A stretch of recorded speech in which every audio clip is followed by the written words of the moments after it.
So work with us on economic issues, work with us on the friendships and the relationships that we have on a personal basis around the world, and work with us on security issues so that we can deliver for the people that own our countries, and we can rebuild the trust that they demand. And we will be amazed at what we can accomplish in a very short period of time. The message from the American ambassador to Canada is work with us. Pete Hoekstra relayed that to an audience of business leaders in Ottawa. It's a message that comes as Canada continues to fight tariffs imposed by President Donald Trump. They've been so punishing that it's changed how provinces figure out their finances. Yesterday, Ontario's progressive Conservative government tabled a budget with a deficit that grew by $10 billion. Ontario and all of Canada are at a precipice, and we need to take serious steps to make sure we do not find ourselves anywhere near the bottom. These tariffs, imposed by the United States, have been a wake-up call for Canadians. Those tariffs have been front of mind for businesses and business leaders right across the globe, but especially here at home. They're also hanging over a global business summit being held here in Ottawa called the B7. It's a meeting that is supposed to set goals for priorities ahead of the G7 summit next month in Alberta. Joining me now is the host of the summit and the president and CEO of the Canadian Chamber of Commerce, Candace Laing. Thanks so much for being here. I appreciate it. Thanks for having me. So, at the press conference today, you were talking about how everybody should be focusing on multilateralism and that would be the best possible outcome for businesses. That's not where U.S. President Donald Trump is going. How do you square that circle on that call that you're making versus what we're seeing from the U.S. president? Well, this is where I think the words that Ambassador Hoekstra shared with us today are helpful, and it's trying to make sense of the situation we're in, and squaring it is not easy because as we've just gone through in the past few months, all these ups and downs and on again, off again tariffs, now to sit today and have this message from the ambassador, work with us. Yeah. We want to do business with you. We heard the same message from our guest, Nikki Haley, today. The U.S. wants to do business with you. So how do we make sense of that? We had a broader theme as we concluded our discussions today in the B7 summit, which was about listening and really understanding what's going on, mostly for people across the world. But I think that's important to do also with our trading partner in the U.S.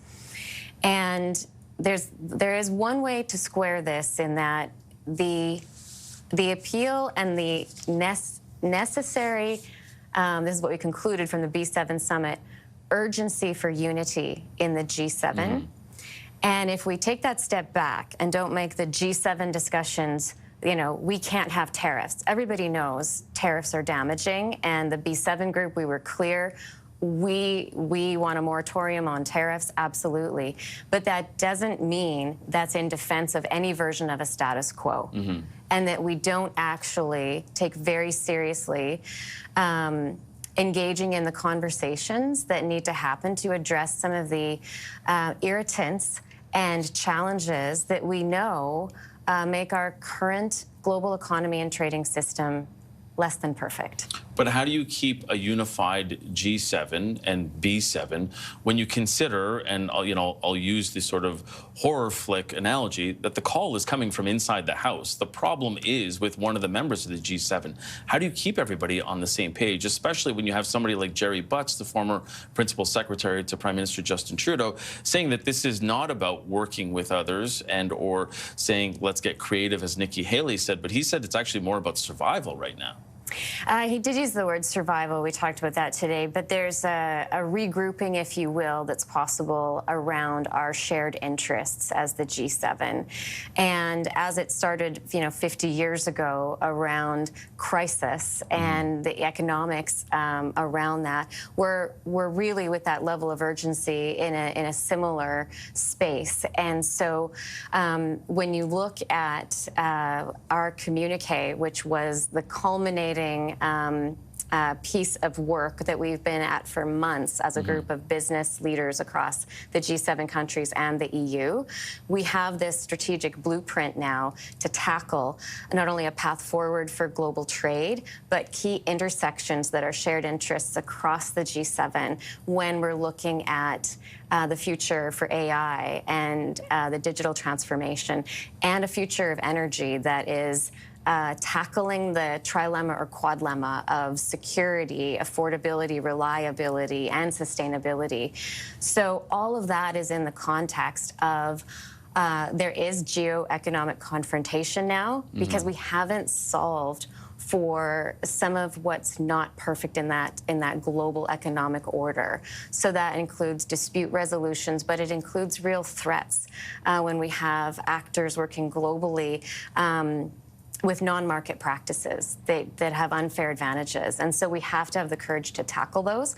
So the business community has now come together and put down in our communique that blueprint and a set of recommendations that we feed now into those G7 discussions, which hopefully gives them a strong start.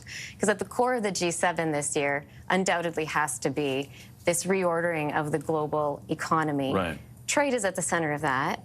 And what's at the center of trade? Businesses. Right. So we are hoping that our blueprint, as we've written it, has this consensus across this business group of 7.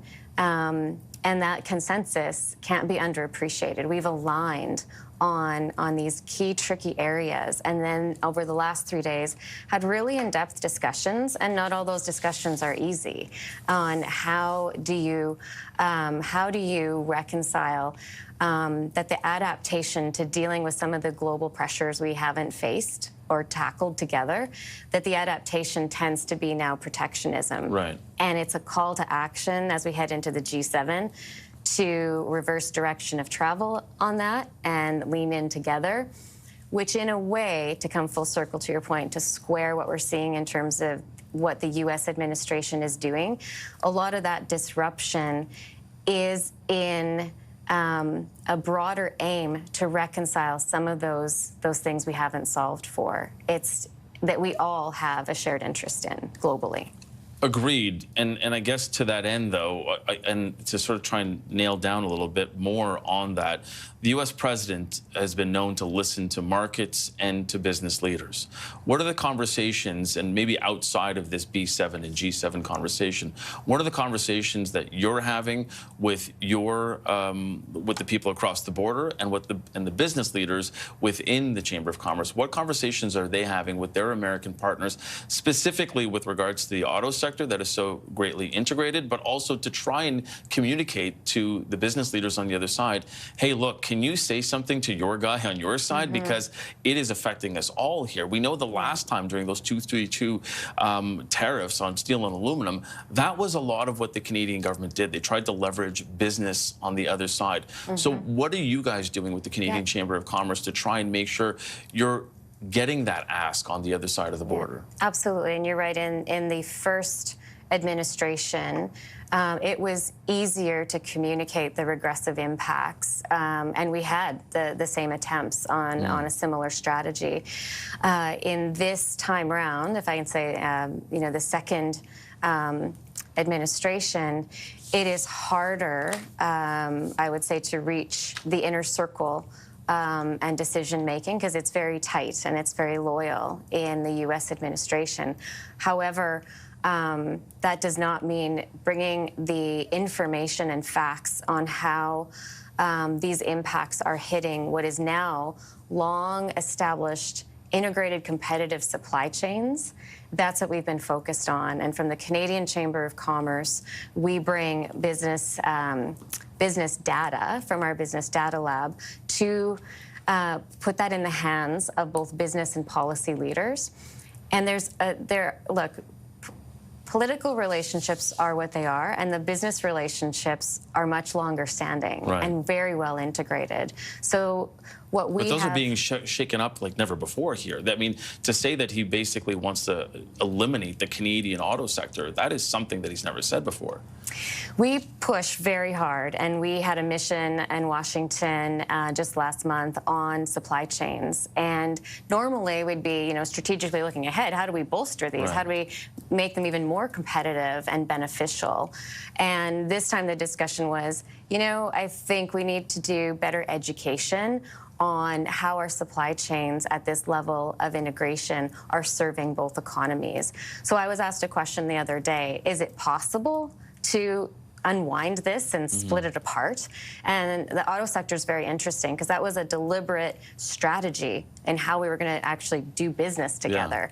And cars aren't made fully in one place. It's you decided you're going to get good at that part of it. I'm going to get good at this part of it. We might be on different sides of the border, but that's okay. We have an agreement. Is it possible to unwind that? Yes, theoretically, if you have enough time and money. So if you wanted to do that and, stand up 6 facilities in the U.S. that costs X billions of dollars plus the closure costs, plus you have 3 to 5 years, there are scenarios where that's feasible, but it is with the acceptance then of that value destruction, which we currently have in many of our integrated supply chains, auto and much beyond that. So what I anticipate will happen now is there will be sort of this, we're already seeing it, this navigation through the impacts, and then that facilitates more discussions, and then those discussions lead into, as we're seeing now, a broader negotiation on the trade relationship between Canada and the U.S. And to possibly stop that train from going down the tracks, I assume. Yes. Okay. Unfortunately, we have to leave it there. I appreciate the discussion. It's been fantastic. President and CEO of the Canadian Chamber of Commerce, Candace Laing, thanks so much for joining us. I appreciate this.